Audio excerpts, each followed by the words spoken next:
ನಮ್ಮ ಅಡುಗೆ ಚಾನೆಲ್ಗೆ ಸ್ವಾಗತ. ಇವತ್ತಿನ ವಿಶೇಷ ಬಿಸಿ ಅನ್ನ, ರಾಗಿ ಮುದ್ದೆ, ಚಪಾತಿ, ಎಲ್ಲ ರೀತಿಯಾಗಿರೋ ರೊಟ್ಟಿಗಳಿಗೋಸ್ಕರ ರುಚಿಕರವಾಗಿರೋ ಅಂಥ ಸೈಡ್ ಡಿಶ್ ರೆಸಿಪಿ. ಮುಖ್ಯವಾಗಿ ಇದು diabetic friendly side dish recipe. ಮೊದಲನೇ ಸ್ಟೆಪ್ಪಲ್ಲಿ ಬಾಣಲೆ ಇಟ್ಕೊಂಡಿದ್ದೀನಿ. ಬಾಣಲೆ ಬಿಸಿಯಾಗಿದೆ.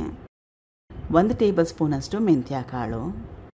ಮೆಂತ್ಯ ಕಾಳು ಆರೋಗ್ಯಕ್ಕೆ ಒಳ್ಳೆಯದು, ಡಯಾಬಿಟಿಸ್ಗೆ ಇದು ತುಂಬಾ ಒಳ್ಳೆಯದು. ಮೆಂತ್ಯ ಕಾಳನ್ನ ಸುಮಾರು 1-2 ನಿಮಿಷ ಗ್ಯಾಸ್ ಸ್ಟವ್ನ ಲೋ ಫ್ಲೇಮ್ನಲ್ಲಿ ಇಟ್ಕೊಂಡು ಚೆನ್ನಾಗಿ ಬಿಸಿ ಮಾಡ್ಕೋಬೇಕು.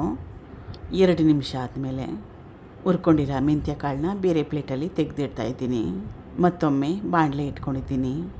1-2 ಚಮಚದಷ್ಟು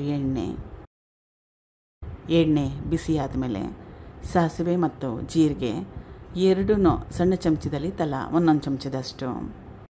ಸಾಸಿವೆ ಚಿಟಪಟ ಅಂದ ನಂತರ ಸಣ್ಣದಾಗಿ ಕಟ್ ಮಾಡಿಟ್ಕೊಂಡಿರೋ 1 ದೊಡ್ಡ ಈರುಳ್ಳಿ, ಕಟ್ ಮಾಡಿಟ್ಕೊಂಡಿರೋ ಬೆಳ್ಳುಳ್ಳಿ ಹೆಸರುಗಳು ಸುಮಾರು 10-12 ಹೆಸರನ್ನ ಉಪಯೋಗ ಮಾಡಿದ್ದೆ. ಕಟ್ ಮಾಡಿಟ್ಕೊಂಡಿರೋ ಹಸಿರು ಮೆಣಸಿನ್ಕಾಯಿ 2 ಕಲಿಸ್ಕೊಂಡು ಈರುಳ್ಳಿ ಸ್ವಲ್ಪ ಮಟ್ಟಕ್ಕಷ್ಟು ಮೆತ್ತಗಾಗಬೇಕು, ಬಣ್ಣ ಕೂಡ ಸ್ವಲ್ಪ ಚೇಂಜ್ ಆಗಬೇಕು, ಅಲ್ಲಿವರೆಗೂ ಬೇಯಿಸ್ಕೋಬೇಕು. ಬೇಗ ಆಗೋಗುತ್ತೆ. ಸುಮಾರು 2-3 ನಿಮಿಷ ಬೇಯಿಸ್ಕೊಂಡ್ರೆ ಸಾಕಾಗತ್ತೆ.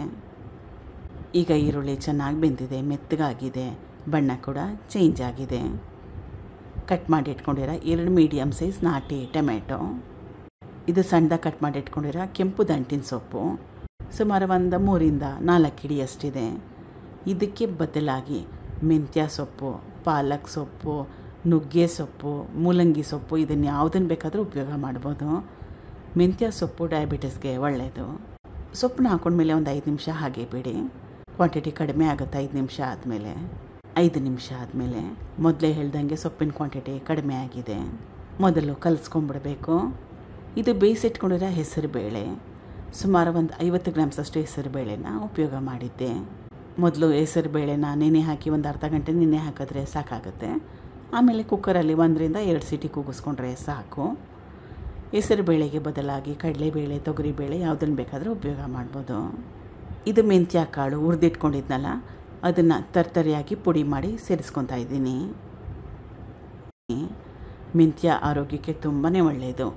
ಡಯಾಬಿಟಿಸ್ ಇರೋರು ಮೆಂತ್ಯ ಕಾಳನ್ನ ಹುರಿದುಬಿಟ್ಟು ಈ ರೀತಿಯಾಗಿ ಹುರಿದು ಯಾವ ರೀತಿಯಾದರೂ ಅಡುಗೆ ಮಾಡ್ಕೊಳ್ಳಿ, ಸಾರು ಮಾಡ್ಕೊಳ್ಳಿ, ಉಳ್ಸೊಪ್ಪು ಮಾಡ್ಕೊಳ್ಳಿ, ಯಾವ ರೀತಿಯಾಗಿರೋ ಸಾರು ಪಲ್ಯ ಏನು ಮಾಡ್ಕೊಂಡ್ರು ಸ್ವಲ್ಪ ಮೆಂತ್ಯ ಕಾಳನ್ನ ಹುರ್ಕೊಂಡು ಪುಡಿ ಮಾಡಿ ಆಮೇಲೆ ಉಪಯೋಗ ಮಾಡೋದ್ರಿಂದ ಆರೋಗ್ಯಕ್ಕೂ ಒಳ್ಳೆಯದು.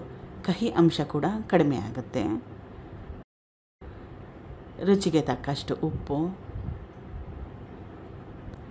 ಈ ರೀತಿಯಾಗಿ ಸ್ವಲ್ಪ ಮಟ್ಟಕ್ಕಷ್ಟು ಮ್ಯಾಶ್ ಮಾಡ್ಕೊಂಬಿಡಬೇಕು, ನುಣ್ಣಗೆ ಮಾಡ್ಕೊಬೇಕು. ಈ ರೀತಿ ಮಾಡ್ಕೊಳ್ಳೋದ್ರಿಂದ ಎಲ್ಲ ಪದಾರ್ಥಗಳು ಚೆನ್ನಾಗಿ ಹೊಂದ್ಕೊಳ್ಳುತ್ತೆ. 1 ಕುದಿ ಬಂದರೆ ಸಾಕು. ಈಗಾಗಲೇ ಎಲ್ಲ ಪದಾರ್ಥಗಳು ಚೆನ್ನಾಗಿ ಬೆಂದಿದೆ. ನಾನು ಇದನ್ನು ಟೇಸ್ಟ್ ಮಾಡಿ ಆಮೇಲೆ ವಾಯ್ಸ್ ಓವರ್ನ ಕೊಟ್ಟಿರೋದು. ಕಹಿ ಬಿಲ್ಕುಲ್ ಇಲ್ಲ, ಸ್ವಲ್ಪ ಕೂಡ ಕಹಿ ಇಲ್ಲ. ಡಯಾಬಿಟಿಸ್ ಇರೋರು ರಾಗಿ ಮುದ್ದೆ ಜೊತೆಗೆ ತಿನ್ಬೋದು, ಚಪಾತಿ, ರಾಗಿ ರೊಟ್ಟಿ ಎಲ್ಲದರ ಜೊತೆಲೂ ಇದು ತಿನ್ಬೋದು. ಸಖತ್ ಟೇಸ್ಟಿಯಾಗಿರುತ್ತೆ, ಆರೋಗ್ಯಕರ ಕೂಡ. ಟ್ರೈ ಮಾಡಿ ನೋಡಿ. Thank you for watching. ಧನ್ಯವಾದಗಳು.